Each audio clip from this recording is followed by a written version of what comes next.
Hello everyone, welcome to another mini blog. আজকে মা মেয়ে রেডি হয়ে গেছি বিকেলবেলাতে লং ড্রাইভে যাবো বলে। মেয়েকে পরিয়ে দিয়েছি একটা রেড কালারের আউটফিট, মেয়েকে ম্যাচিং ক্লিপসও লাগিয়ে দিয়েছি রেড কালারের, তাতেও হয়নি।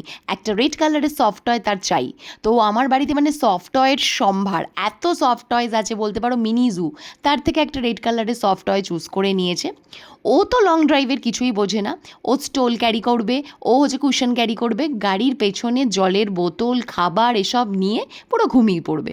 এমনিতে সকালবেলা স্কুলে গেছে, খুবই টায়ার্ড। আমি বললাম ঠিক আছে, ওই দেখো কুশন নিয়ে হেঁটে হেঁটে যাচ্ছে, নিজের সব জিনিস একবারে সামলে রাখবে। তাহলে চলো যাওয়া যাক। বেরিয়ে পড়লাম লং ড্রাইভে। আমাদের হাতে তিনটে অপশানস ছিল নিয়ারেস্ট, একটা হচ্ছে Kalyani highway, Delhi road, Bombay road আর দুর্গাপুর এক্সপ্রেসওয়ে। তো আমার সব থেকে এর মধ্যে ফেভারিট ওয়ান হচ্ছে দুর্গাপুর এক্সপ্রেসওয়ে, বিকজ ওই রাস্তাটা, যে রাস্তাটা শান্তিনিকেতনে যায়, সেটা আমার সব থেকে ভালো লাগে। এমনিতে সব হাইওয়েগুলোই ভালো লাগে, বাট এটা আমার সব থেকে বেশি ভালো লাগে। দেখতে দেখতে পৌঁছে গেলাম প্রথম টোল প্লাজায়। আর দেখো সানসেটটা দেখতে কত সুন্দর লাগছে। তখন প্রায় বলতে পারো পড়ন্ত বিকেল। এই সময়টা কিন্তু লং ড্রাইভে গেলে খুব ভালো লাগে। আর যদি রাস্তা মোটামুটি খালি থাকে, গাড়িটা একটু স্পিডে চলে, তাহলে তো আরও সুন্দর লাগে। মেয়ের অলরেডি ঘুম পেয়ে গেছে, বুঝতেই পারছি, হাই তুলছে। ওর সব কিছু নিয়ে রেডি হয়ে গেছে, বাট জানতে পারলাম ও স্টোল বাড়ি থেকে আনতে ভুলে গেছে। তো আমি বললাম ঠিক আছে, তুই আমার ওড়নাটা নিয়ে নে, ওড়নাটা গায়ে দিয়ে শো। ওর আবার শোয়ার সময় গায়ে কিছু দিয়ে শুলে ওর নাকি একটু ভালো লাগে। বললাম ঠিক আছে, তুই আমার ওড়নাটা গায়ে দিয়ে শো, নো প্রবলেম। এই দুর্গাপুর এক্সপ্রেসওয়েতেই একটা সিসিটি পড়ে, ভাবলাম ওখানেই যাব। দেখতে দেখতে পৌঁছে গেলাম সিঙ্গুর।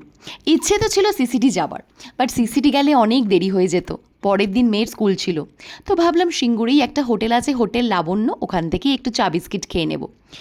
গাড়ি থেকে নামতে যাব, ওড়নাটা নিতে যাব, দেখি ওড়না জড়িয়ে লিটল মার্মেড ইজ স্লিপিং। তো ভাবলাম ওর ঘুমের আর ডিস্টার্ব করবো না, আমি ওড়না ছাড়াই নেমে যাই। খুব ইচ্ছে করছিল প্রজাপতি বিস্কিট খেতে। ওখানে গিয়ে প্রজাপতি বিস্কিট পেলাম না, আমি নিয়ে নিলাম একটা চিনি ছাড়া তন্দুরটি, বর নিল চা আর সিঙ্গারা। ওখানে একজন ভদ্রমহিলা আমাকে অনেকক্ষণ ধরে রিকোয়েস্ট করছিলেন একটু বাদাম নেওয়ার জন্য। প্রথম দুবার ইগনোর করেছি, তারপর ভাবলাম নিয়েই নিই। হ্যাঁ নিচ্ছি, দাঁড়াও দাঁড়াও, এই আয় না একটু।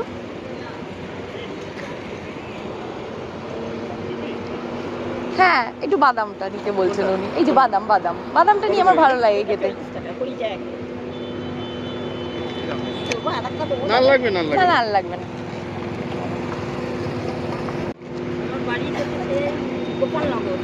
গোপালনগর।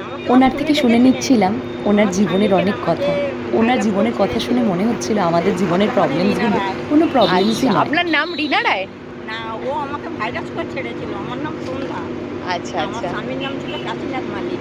আচ্ছা আমার স্বামী মারা গেল সেখানে, মাল বিক্রি করে গিয়ে ঘরে গেল, আর কিছু করতে পারলো না। আচ্ছা সঙ্গে সঙ্গে খালি বললাম আমার কেমন হয়েছে, পয়সা যেমন। আচ্ছা, এই বাদামগুলো কি ঘরে ভেজেছেন? হ্যাঁ, বাদাম খেতে ভালোই লাগে। এই নুন দেওয়া? সব বিনুন দেওয়া আছে। আচ্ছা আমি নুনে ভেজেছি, আবার বিনুন দিয়েছি। আচ্ছা, কত দূরে বাড়ি আপনার এখান থেকে? এখান থেকে আমি টোটো করে আসি, টোটো করে যাই, টোটো করে যাচ্ছি। আচ্ছা, সেখানে টাটা হচ্ছিল, ওইখানে বাড়ি। আপনার বাড়িতে কে কে আছে? এখন খালি আমি আছি, আমার ছেলে, আমার এখন ছেলে বউ ওরা আলাদা, আচ্ছা, আমি একা। ছেলে ছেলে বউ দেখে না, মেয়ে রাজস্থানে থাকে, মেয়েও দেখতে পারেন না, উনি একা থাকে, মাসে 1400 টাকার ওষুধ লাগে। এই আপনি বাদাম এইসব এগুলো সবই বাড়িতে বানিয়েছেন? না না, এগুলো কারখানা থেকে নেই। এগুলো কারখানা থেকে? আপনাদের ওখানেই কারখানা আছে? সেই বলা, আচ্ছা অনেক দূরে কারখানা। সকালে যাই, ডেলি কারখানা মাল নিয়ে আসি। আমাকে দেখেছেন ফোনে, মনে নেই। আচ্ছা, হ্যাঁ আসলে অনেক দেখি তো, হয়তো ভুলে গেছি, আবার দেখলে মনে পড়বে। আমাকে ভাইরাস করে ছেড়ে দিল আমার স্বামীকে। আচ্ছা, স্বামী চলে গেল। কবে মারা গেছে আপনার হাজবেন্ড? মারা গেছে আমার 3 মাস হয়নি। 3 মাস হয়নি? একা হয়ে গেছেন এখন একদম। তোমরা যদি কেউ ওদিকে যাও আর সন্ধ্যা দিকে দেখো, সন্ধ্যাদির থেকে কিছু অন্তত কিনো। ওনার কাছে সব মিলিয়ে 200 টাকারও জিনিস নেই। ফেসবুকে দেবো। ওনার থেকে কিছু কিনলে আমাদের হয়তো কোনো অসুবিধা হবে না, বাট ওনার অনেকটা হেল্প হবে।